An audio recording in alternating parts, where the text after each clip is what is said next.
most people I know, and I haven't really ran a survey, but this is kind of an informal survey. Most people I know lost something, someone, or were impacted by the pandemic one way or another. Would it be some were positive impacts? Would it be literally losing someone, losing money? Obviously, in the restaurant industry, that was very devastating. Or some people benefited from it. One of my friends, for example, got a better job because of the pandemic. It just led into a better job. But obviously, this is still in our rear view mirror, and we can still feel the effects, and we will still feel the effects of the pandemic in the foreseeable future. It will eventually go away, right? Things will stabilize. If you've attended this morning's presentation, you probably heard that there is the good news, obviously. And the best news really is that the worst is behind us. But now how do we rebuild, how do we recover? And I'm here to share with you, in my humble opinion, the most important part of our industry, which is our employees. We know that 40%, about 40% we spend on labor, which is the highest cost in most restaurants. So how can we not pay attention, close attention to it? So this is why this will also impact you positively financially, because reduced turnover rate and having employees stay and work positively and generate good reviews for us because they're good at what they do and they care is paramount. It's really important. I worked as a food and beverage director. I worked as a regional food and beverage director. I spent time in hotels and restaurants and in the private club industry. So I bring that knowledge with me. Now, obviously, when I was in the industry, there wasn't a pandemic, but there were other instances. For example, hurricanes in Florida. I live and worked in South Florida. That's one thing. 9/11 was another big disruptor, if you will. And now COVID. So I bring some of that past experience. Hello, welcome. Some of that past experience, and then I'll combine it with some research. So I'm going to share a personal story with you of whom I lost. And this is my very good friend Mike. Mike and I, we look like brothers, some say. And in fact, fun fact, that Mike kind of looks like my biological brother. However, Mike was not my brother, but a very close friend. You probably see what happened here. Mike contracted COVID and passed away just a little over a year ago, and just shy of his 50th birthday. Mike and I are the same age. We've been close friends for 13 years, and that had a devastating effect on me. Mike, the really sad part is that Mike really protected himself. Being a compromised immune person, he had a kidney transplant 8 years ago and was terrified of this pandemic. In fact, when things just started creeping out with the pandemic, back in January of 2020, I got the dates right here, 2020, I was actually in China. I fled China when everything started. I was in China. We have a program, a sister program, or it's not really sister, but it's a part of our program. We teach in China, in Tianjin in China, and I was actually there and left China because things were really unclear and started to shut down, and I had to escape. When I got back, Mike said, "Oren, I love you, but I need you to stay away because there's this new virus. You just came from China. I don't know, I'm immunocompromised. I need to be really careful." So he really protected himself. Unfortunately, he did end up contracting COVID, fought it really, really hard for about 2 months, including being on a ventilator, which is the last photos there, and then lost the battle. Devastating. Now, I'm sharing this sad story with you not to kill the mood, especially not before lunch, but rather share with you that every person we interact with had some sort of a pandemic impact. It could be as to me at least, as big as losing one of your closest friends. It could be losing money. It could be losing a family member. There's quite a bit of effects of the pandemic that we perhaps don't realize. And I am here today to shine the light on this, to make sure that we understand which environment we're operating in right now, because it is different than 2019. And so different is not necessarily bad. Different is about adjusting and adapting and making sure that we are catering to our employees in the way that they should be catered to. And here's the fact that I want to leave you with, and this is really the only research I'm going to share with you, because I'm not here to bore you with research, but rather share practical anecdotes that will help you better operate your restaurant or your operation. So according to a study conducted by Boston College, during the first 9 months of the pandemic, Americans reported rates of depression and anxiety 6 times higher than 2019. 6 times higher. Now, this may be very foreign to you because perhaps you never suffered from anxiety or depression or anything like that, but it's a real thing. Now, in a sense, it affected me mentally too, if I'm honest. Because at the start of the pandemic, I guess I'm proud to say that I was 50 pounds heavier. I'm not proud of that 50 pounds, I'm proud of the fact that I lost it through exercise and through taking better care of myself, diet and exercise. But at the time I was 50 pounds heavier, and this may be shocking to you, but I'm in my late 40s, I look much younger. That's a little bit, someone's smiling. Okay, good. And so, thank you. I had high blood pressure, high cholesterol, everything that comes with when you're in your 40s and you're not at the correct weight you should be. And I remember sitting one day and thinking, this could take me. This could take me. I'm not, there wasn't vaccination. It was a very unclear virus, and it targeted people with some sort of medical condition. I could be one of them. And I panicked.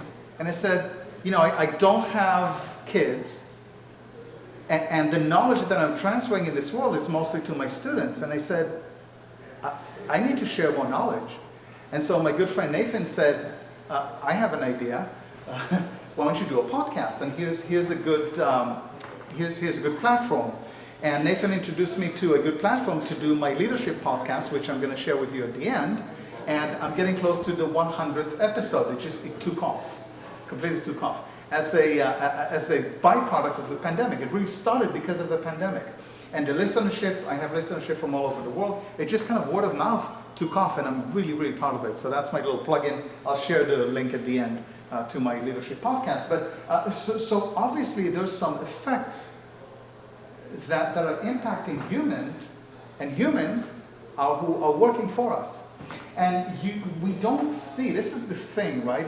If someone's injured, if you broke your arm, again, like my friend Nathan, show your arm, right? You see it, oh, what happened? A skiing accident, allegedly, right? No, sure. But anxiety or depression, we can't see this. You don't know what's going on in people's mind, inside their body, inside their mind, inside their psyche. What you can see as a manager, as an owner, as a leader in the industry is that their behavior had changed, perhaps. Now, some people hide it very well, too. So you may even not be able to recognize that. There's really something deep inside them that is eating them alive. And so what do we do with this, right? We're not psychologists, we're not psychiatrists, we're restaurant owners or managers or leaders, and we have work to do. I get that. And especially now, especially in the times that we're in right now, in 2022, when inflation is high and cost of product is high, and it's hard to get good people to work for you, I get all that. So what I'm here to share with you today are some really practical ideas, and I'm going to get a little bit of help from a short and very effective TED Talk, very short, I think 3 minutes. Done by a gentleman named Drew Dudley, and he talks about lollipop moments. So let's have a look at this, at what he did, his very, very short, quick TED Talk. 6 minutes, and see what we can learn from this.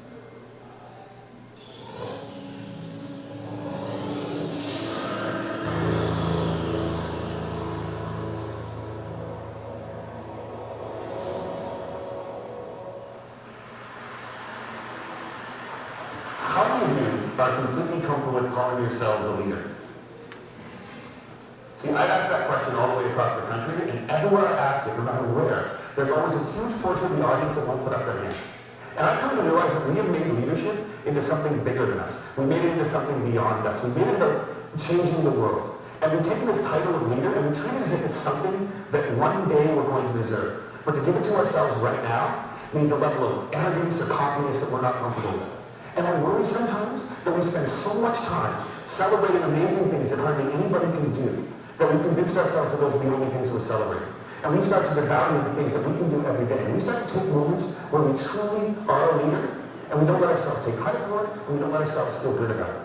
And I've been lucky enough for the last 10 years to work with some amazing people who have helped me redefine leadership in a way that I think has made me happier. And with my short time today, I just want to share with you the one story that is probably most responsible for that redefinition.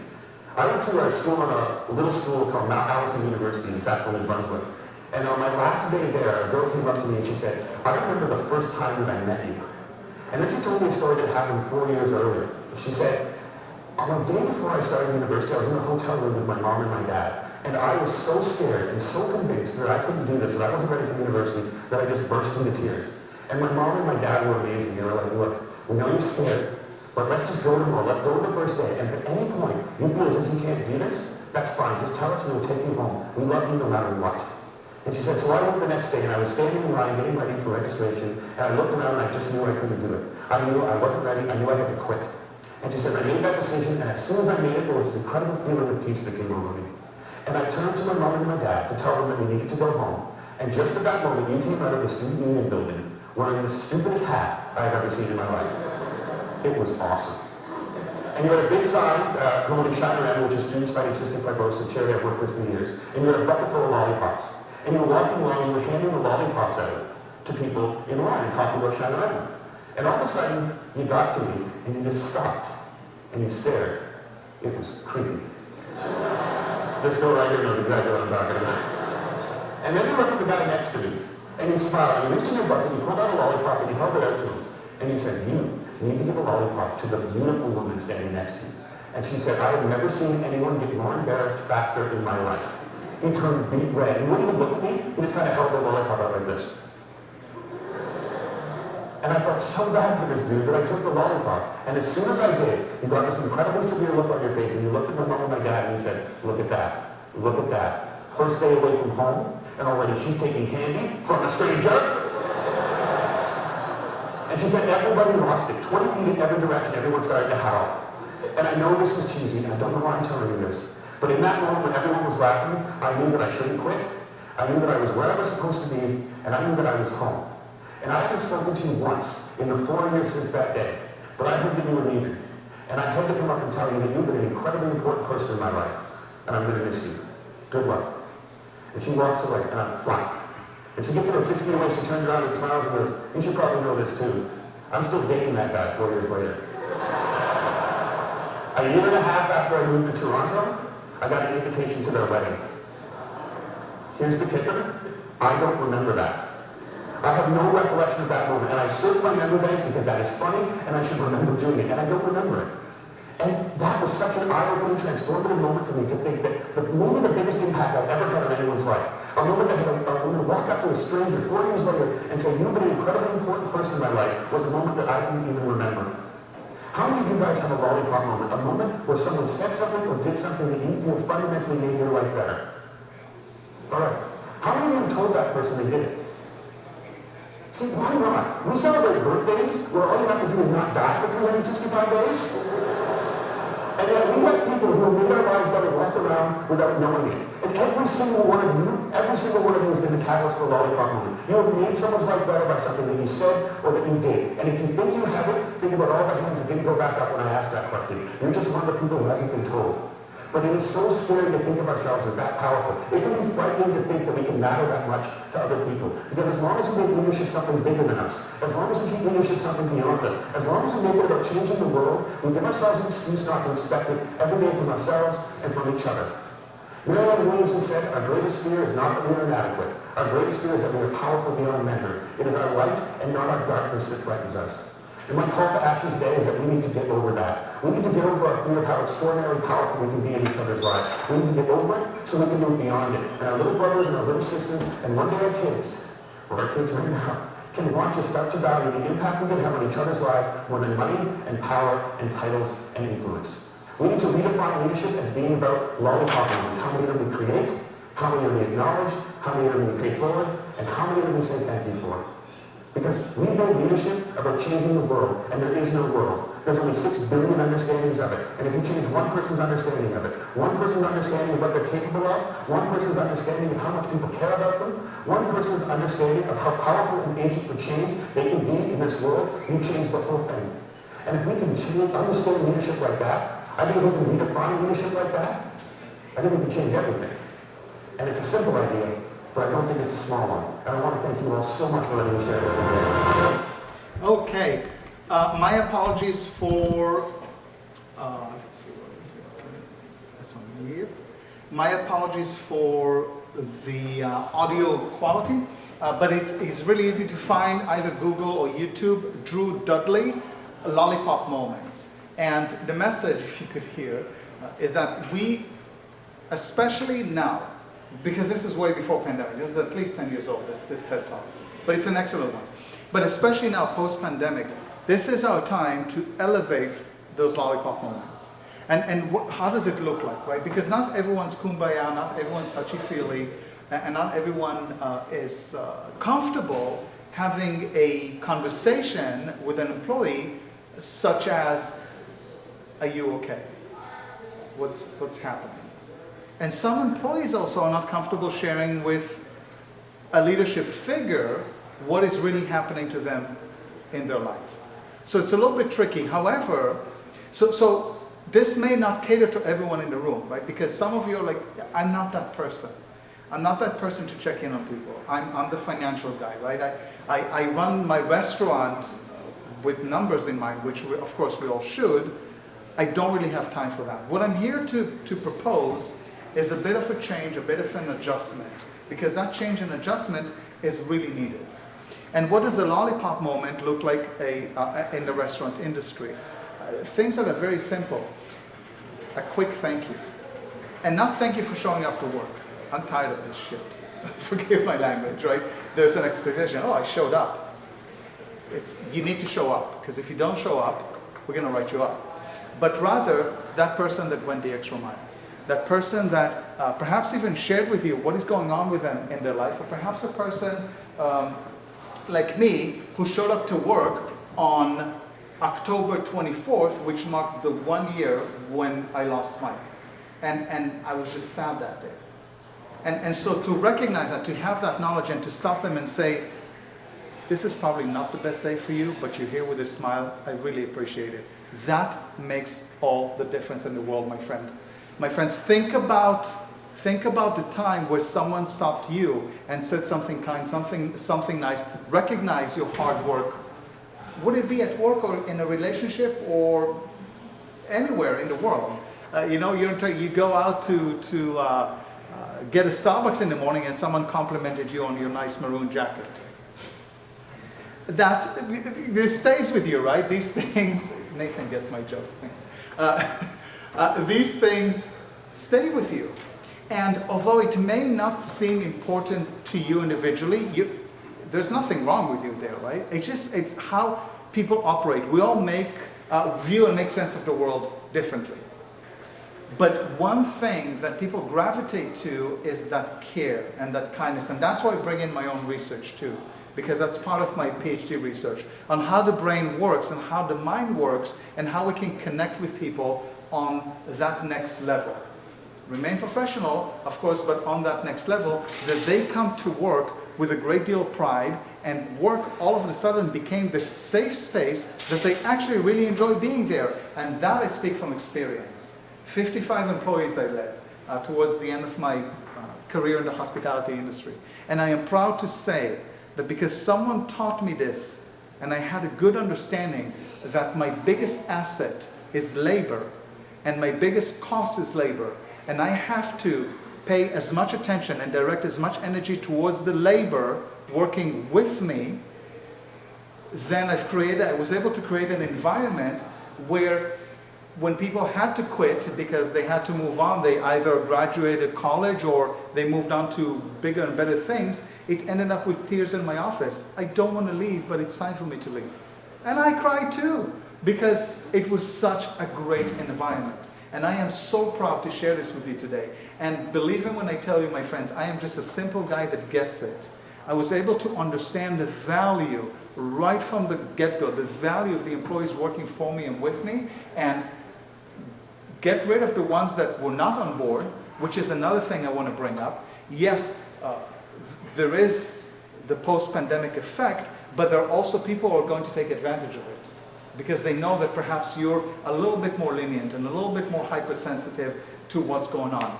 Pay attention to the ones who take advantage of it, write them up, get rid of them. And I say this as harsh as I possibly can, because you want to be that leader. You want to be that person that is known to be on your employee's side, kind, considerate, but don't mess with you, right?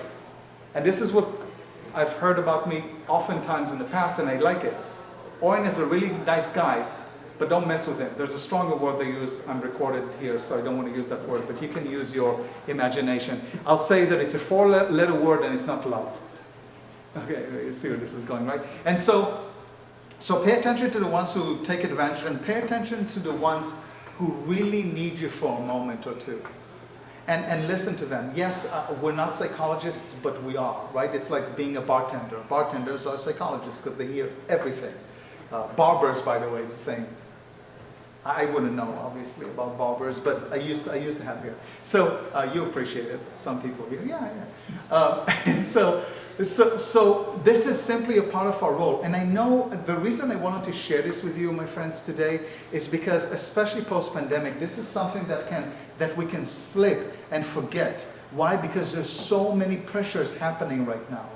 Again, the cost of raw product, inflation, getting people to work for you, good people to work for you, getting customers in the door, make sure that they come back. There is so much going on. And I know, I really do know. I'm not just saying that. I know because the one thing that I can relate to is post 9/11, working in the private club industry, and specifically in business and sports clubs, where the company I work for, Club Corp, 66 of our private clubs are on top of high-rise buildings, presented a challenge.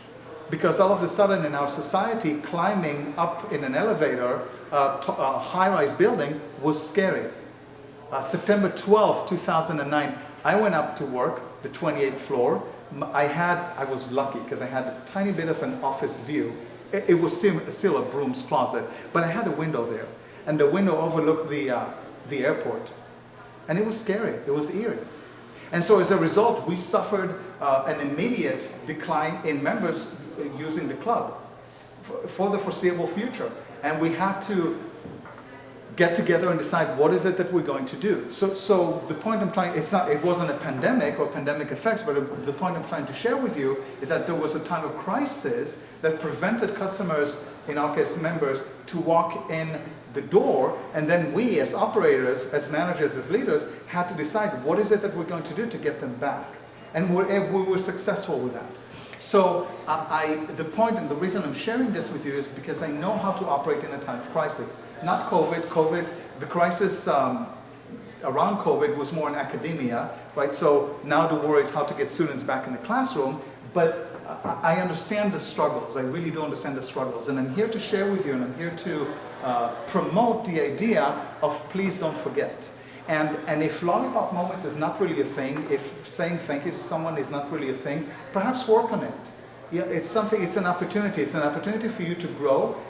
We always grow, right? We always change, we always evolve, we always grow. And this is the opportunity for you to get a little bit closer professionally with your employees in a sense that you understand. And perhaps you have a story like mine, share it with them. Share, it's not an easy story to share. It's sad to hear about a 49-year-old relatively healthy male dying because of the pandemic. It's not an easy listen. It's not easy to digest, but it happened. And to bury this with Mike is unfair. So I'm sharing the story, and I'm sharing personally how it affected me, and will affect me for years to come. You don't stop missing them. It gets better with time. You probably lost someone in your life, and you know that it gets better with time. But the first year was really rough, and not just on me, on Mike's wife, on Mike's friends, on anyone and everyone who knew him. We feel that it was so unfair. It was so unfair. He was so careful. But this invisible virus got to him. And what can you do? And this is where we are now. And so keep that in mind, because these things happen all the time to your employees and to anyone and everyone around you. And I'd love to take questions, but I'd like for you to also keep in touch. So you have my mobile number, you have my email address, and the name of my podcast is the 10-Minute Leadership Podcast. Let me promote it just for 1 minute, also on camera, it's good. 10 minutes, once a week, only 10 minutes. You know why? Because no one has time. 10 minutes, once a week, different discussions about leadership. Right now, I think chapter 97, I'm getting into 100. So plenty of chapters for you to choose what you want to listen to. Simply either search by my name or the title of the podcast. Anywhere you listen to podcasts, it's all out there. Spotify and Apple Podcasts and Chromecast, or I don't know, there's a bunch of them. It's out there, you'll find it.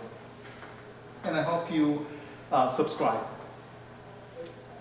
How about some questions, comments? And does any of it make sense? Was it time well worth spent here just before lunch? Yeah, good, okay. Okay, wonderful. Well, yes, sir, please. So, practically speaking, looking for those moments throughout the day, or making yourself available for those things, what does that look like in the midst of the daily operational necessities? What a great question. Your name, please? Chris. Chris, thank you very much. Very simple, Chris. Little things, and in a split second. I'm thinking of a scenario in my head.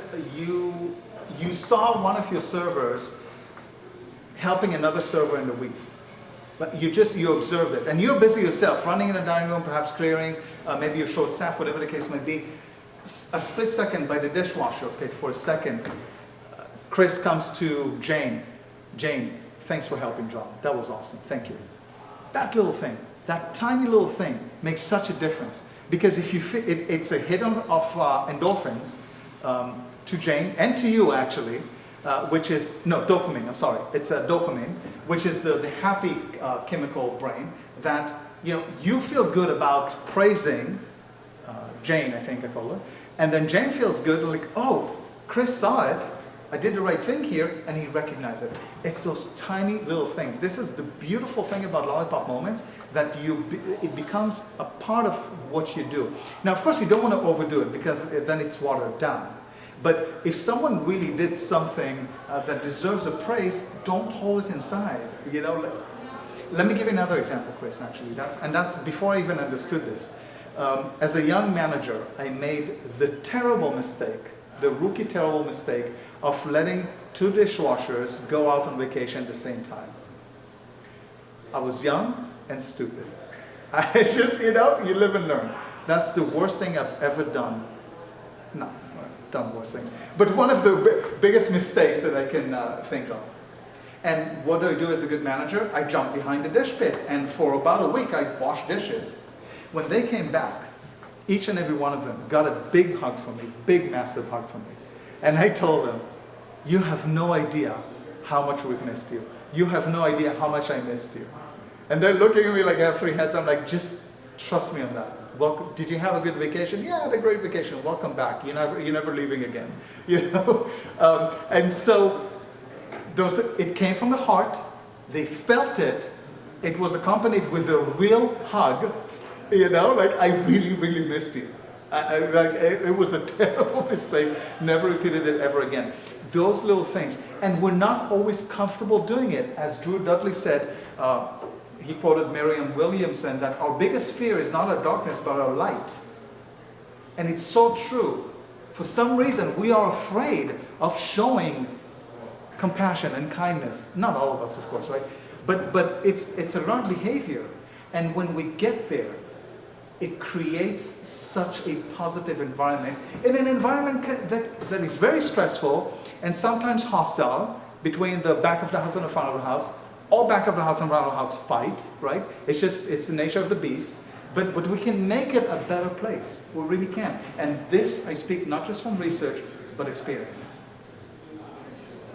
It follows the Ken Blanchard 5-minute manager model. Yes. 5 minutes to praise, 5 minutes to discipline. Yeah. Makes sense. Yeah, 100%. I don't think I need to share this with you, but when you discipline an employee, you want to do it one-on-one. When you praise, feel free to praise during lineup, pre-shift, or in a group setting, because that kind of takes it even to the next level, right? Because they feel like a star. Here's Chris, my manager, praise me. Yeah. They flip their hair, right? All that good stuff. Chris, thank you for that question. Yeah, thank you very much. My friends, I'll be around. Thank you very much for attending. I appreciate it. And enjoy the rest of the conference and the rest of the show. Thank you. Thank you very much. Thank you. Thank you, cameraman.